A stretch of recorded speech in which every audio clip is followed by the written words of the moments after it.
Jangan lupa like, comment, and subscribe channel YouTube TVRI Bengkulu dan nyalakan lonceng notifikasinya.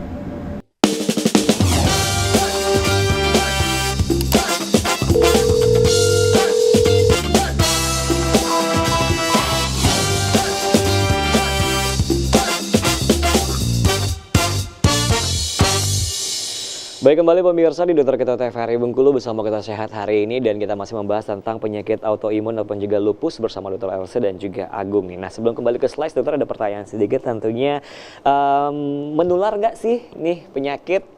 Kalau orang bilang tuh takutnya kalau sepakaian handuk, terus baju, lain-lain sebagainya itu bisa menular nggak sih, dokter? Kalau penyakit lupus enggak ya. Oh enggak ya, oke. Ya bukan penyakit menular, jadi harus dipahami. Kadang kalau di masyarakat awam, kalau lihat tetangganya, Nah ya, itu dia. manifestasinya ke muka, ya, Betul. yang rawan juga kulit.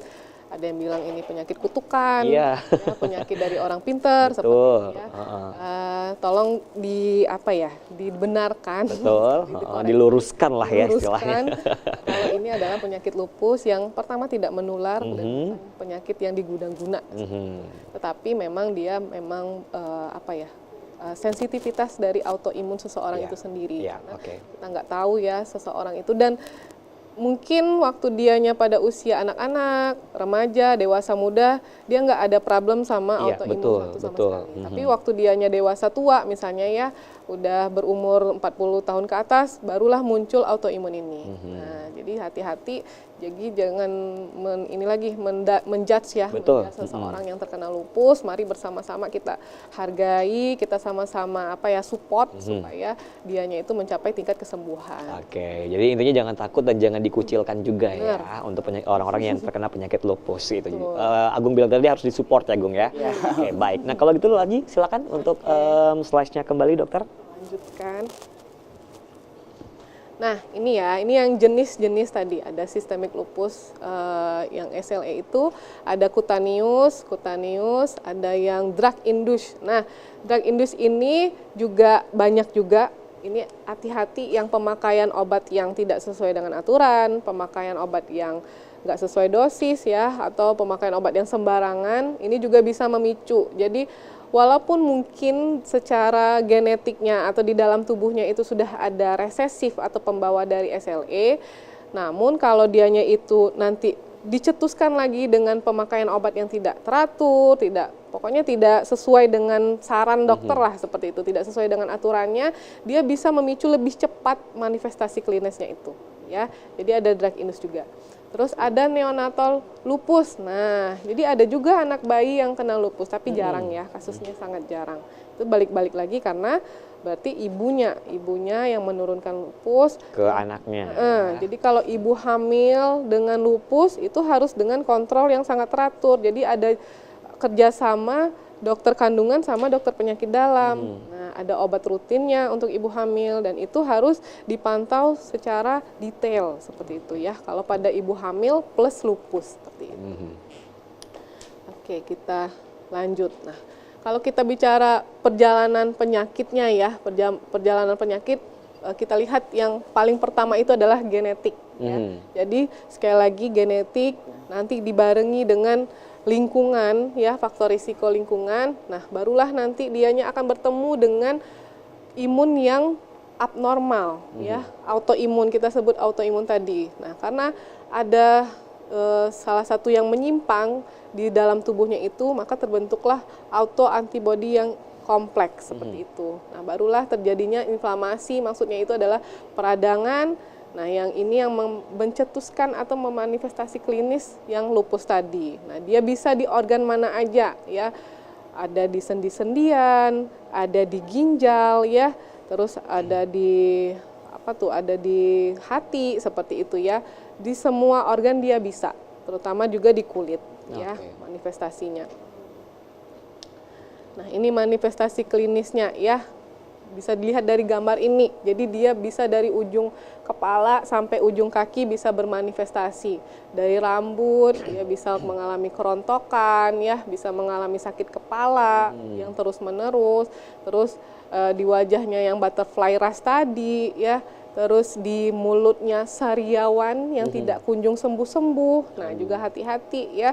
Sariawan, terus besok sariawan lagi dikasih obat, ya lumayan lah penyembuhannya dok, tapi nggak sembuh total. Iya. Nah, hati-hati ya.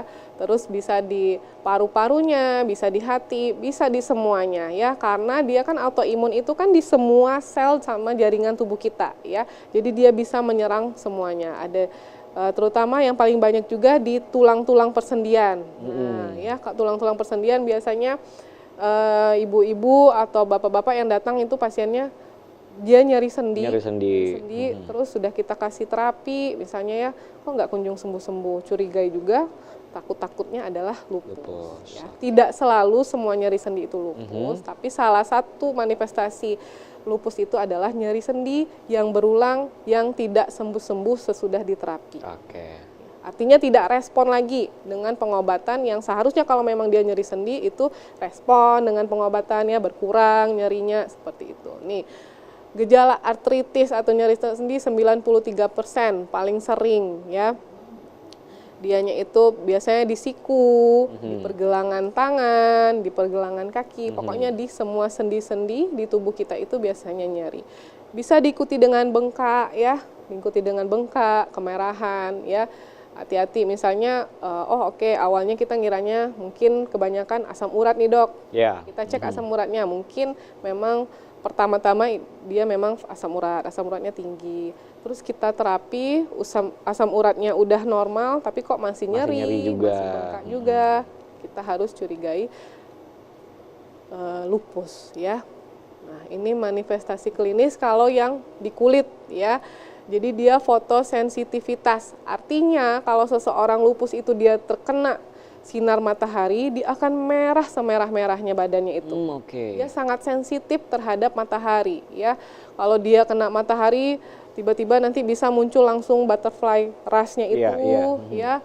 Manifestasi di kulit lainnya bisa muncul merah-merah. Dia sangat sensitif, bahkan ada pasien yang mengatakan kalau dia terkena matahari, muncul merahnya, perih, nyeri, gitu, ya. Jadi dia sangat sensitif terhadap matahari seperti itu. Terus ditemukannya tanda-tanda vaskulitis, misalnya fenomena Raynaud ini yang seperti yang di wajah itu ya, ada kayak bulat-bulat, ya. Nah ini juga harus diwaspadai. Kadang kan pasien itu datang nih dengan keluhan kulit, ya. Tapi kalau kita udah kulitnya misalnya, udah seluruh tubuh, terus kalau kita tanya, udah diobatin belum, udah minum obat, udah pakai salep ini, tapi 3 bulan ini kok nggak kunjung sembuh, ya. Biasanya sih kita rujuk ke penyakit kulit dulu, baru nanti penyakit kulit, misalnya mau periksa autoimunnya, seperti itu ya. Yang dirasakan sama pasiennya apa sih dokter? Apakah panas, nyeri, atau apa sih pada saat kulitnya mau merah segala macam itu tadi? Iya. Terutama kalau terkena sinar matahari, pertama dia akan terasa panas biasanya. Panas, terus lama-lama kalau nyeri sih tergantung ya, ambang batas nyeri seseorang biasanya beda-beda. Ada yang panas aja dok, ada yang ngerasa kayak panas disertai nyeri. Gatel gitu-gitu. Gatal nggak terlalu, tapi biasanya panas, nyeri, terus rasa kayak terbakar kayak perih seperti itu. Baik. Kita akan jadikan dulu dokter. Nanti kita lanjutkan kembali ya. Baik pemirsa di rumah, tetap bersama kami di Dokter Kita TVRI Bengkulu setelah jeda berikut, dan tetap di Dokter Kita bersama kita sehat.